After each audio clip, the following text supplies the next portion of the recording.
You're not ungrateful. You're awake. This is the Dignity Room, a place that's always yours. Come in.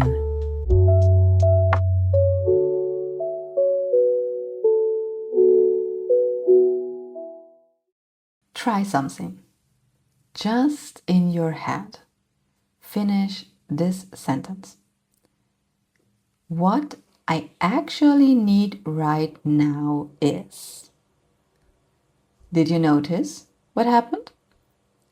So maybe before you even got to the answer, before you named one single thing, something else arrived. Fast, automatic, a small wave of something uncomfortable. Guilt. And the strange part is, you haven't done anything. You haven't taken a single thing from anyone. You haven't said no to anyone, cancelled on anyone, asked anyone for help. You just had a private thought about your own needs inside your own head. And the guilt showed up anyway, before the thought even finished. That reflex, guilt before you've even acted, is what I want to talk about today. Because it's been running your life longer than you realize, and it was never actually telling you the truth. So there is a difference between two kinds of guilt, and I think that difference matters a lot. The first kind is real. It shows up when you've actually done something wrong. So when your actions hurt someone or when you let someone down. That guilt is, most likely useful. It points you toward making something right. The second kind is what we are talking about today. It shows up before you've done anything. The moment you think about what you need, the moment you consider your own feelings. So, the moment you're just imagine putting yourself first for once. That's not a conscience, that's a reflex.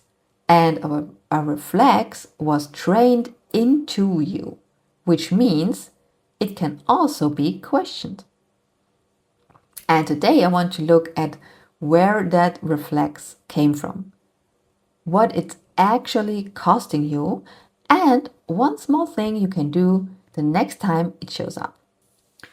So let's look at how this happens. Because nobody is born with feeling guilty about their own needs. So watch any small kid, maybe your kids. They ask for what they want without any shame, right? I'm hungry. I want that. Pick me up. No guilt, no apology, just a need stated plainly. Somewhere along the way, that changed for you. Maybe you were praised for being easy, the good girl, the one who didn't make a fuss.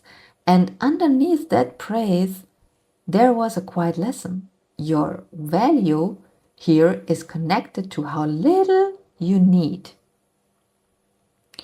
Or maybe the woman around you, your mother or grandmother, quietly put themselves last for decades. And you absorbed, without any saying it out loud, that this is what good women do. That love means self-erasure. Maybe there was a moment when you asked for something, your turn, your time, your say in something, and you were met with, after everything we do for you, or must be nice to only think of yourself. Just once might have been enough to teach you the lesson permanently. You learned wanting something for yourself out loud has a cost. So you stopped wanting things out loud, and eventually you started feeling guilt before you even let yourself want anything privately. So here's the most important part. None of this was your choice. You didn't sit down one day and decide your needs would always come last. You were trained into it slowly by people and situations, most of them not even aware they were doing it. A trained reflex isn't who you are.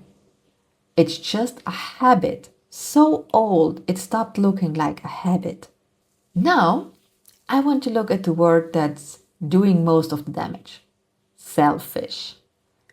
Because somewhere behind the guilt, that's the word waiting. If I take this time, if I say what I need, if I put myself first even once, that makes me selfish. And nobody wants to be that. But let's look at what selfish actually means. Selfish means consistently taking at other people's real expense, taking more than you share, causing actual harm to get what you want. That's a real thing and it matters. But that's not what we are talking about. What you are calling selfish is something completely different. It's having a need. It's wanting an hour, a boundary, a moment that belongs to you. Having a need is not selfish. I say this again because this is important. Having a need is not selfish. It's human. Look at everyone around you. Your partner has needs. Your children have needs. Your colleagues have needs. They ask for things, take up space, make requests, and nobody calls it selfish, right? It's just called being a person. The word only gets attached to your needs.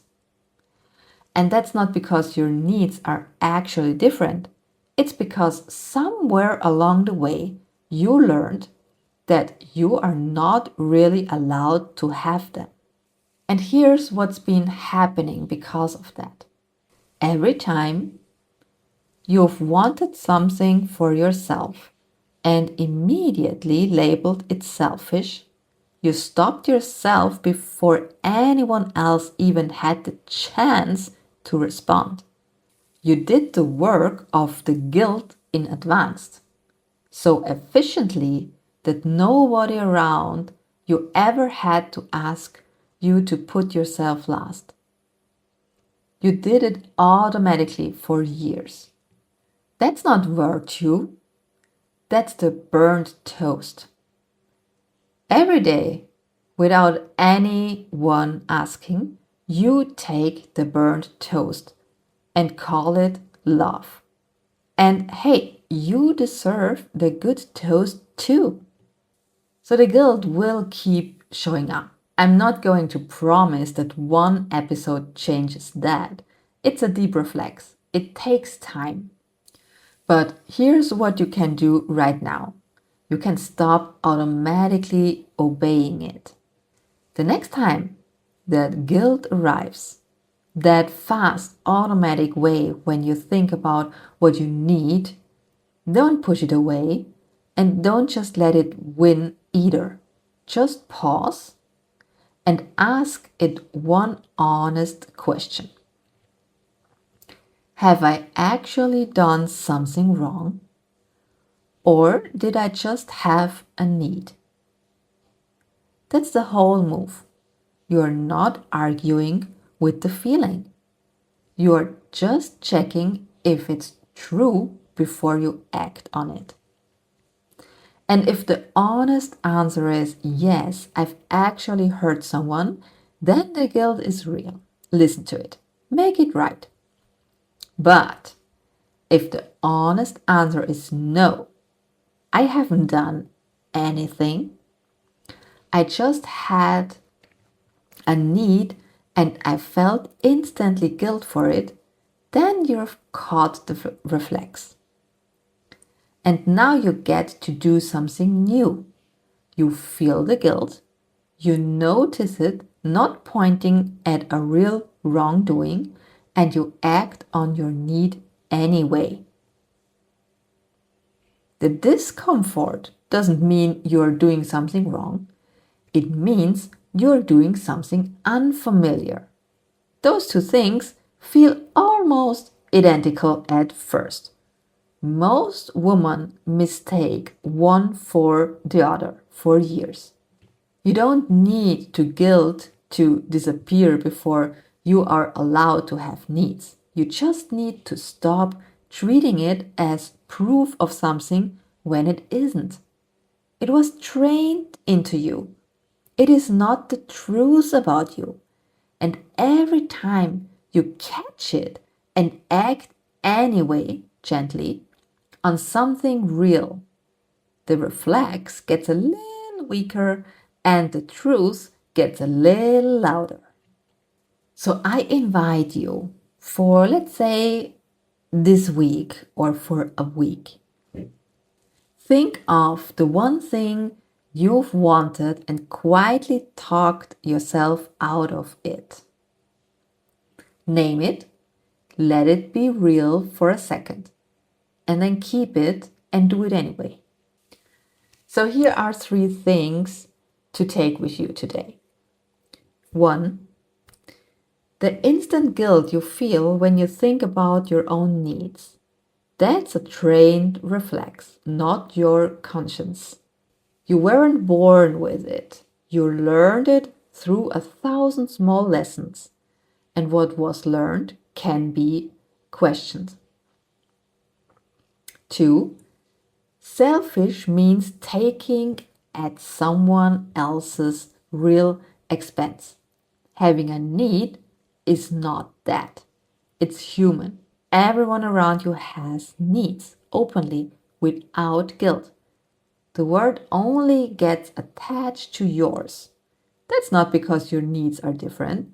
It's because you learned you weren't allowed to have them. And 3, you don't need the guilt to stop before you can act. Just ask it one question.